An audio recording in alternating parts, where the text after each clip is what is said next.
हां मैं कवा पाछे खींच के ला जा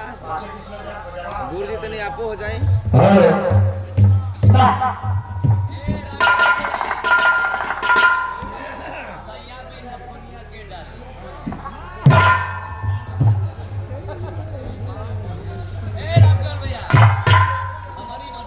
जी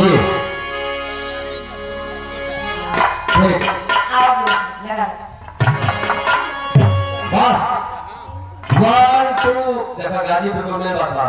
बजा बाजा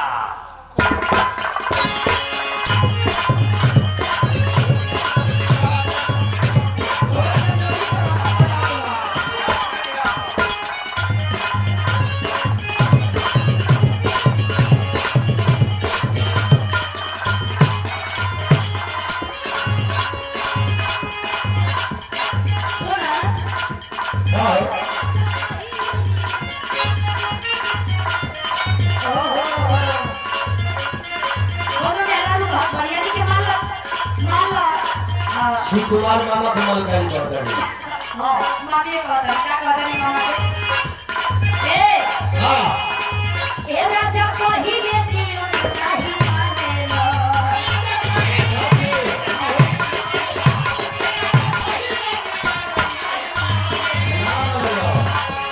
ये अपनी में आरी के गए से खाने लो ये सब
बात ना होता मजा ना होता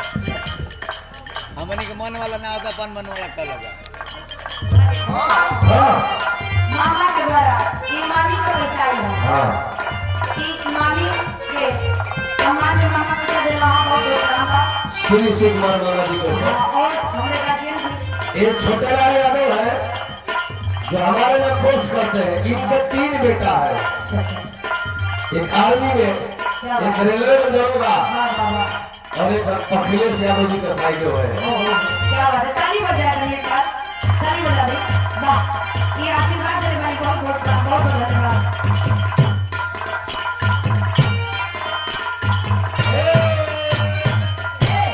तीन बेटा तीनों पोस्ट है आई भी अपने अपने हो सब हम कर इतना का कंजूसी कर अच्छा बिरहा में तेरी बहुत बड़ी शौक बा ए कसीला पचुड़िया छोड़लुया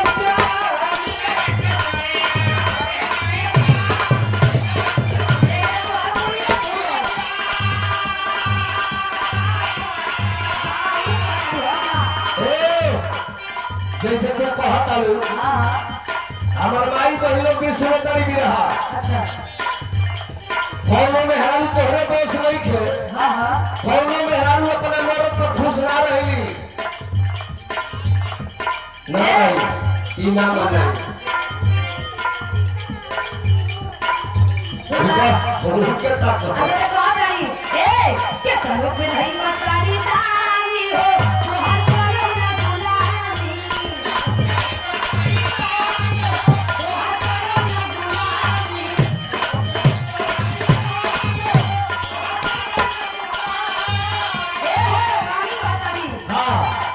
दहे जय पानी हो तोहर करुणा दुलारी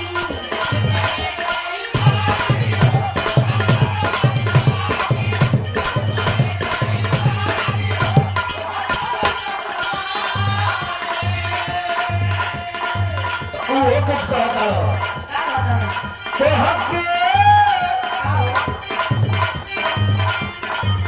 तो हके पलक लई कनिया जल्दी करी बताइए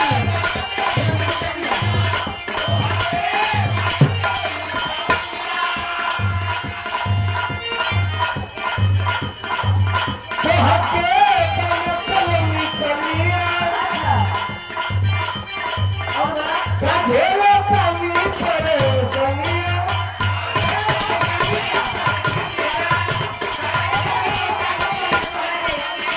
ये दुबार वाला कहता है हां हां अरे भाभी हमारे लामा नामा काहे कौन कर धारनी जवानिया अच्छा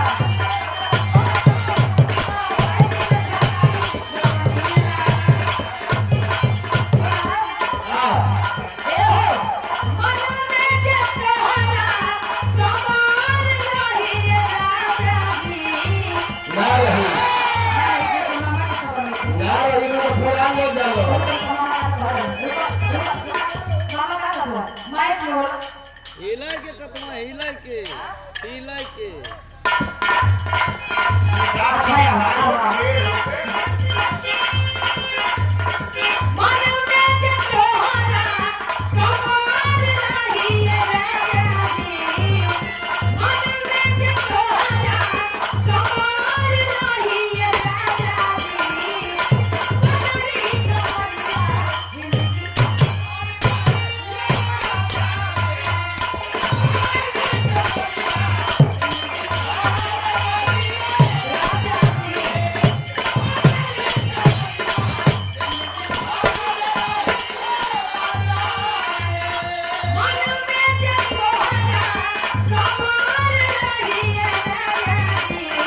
अच्छा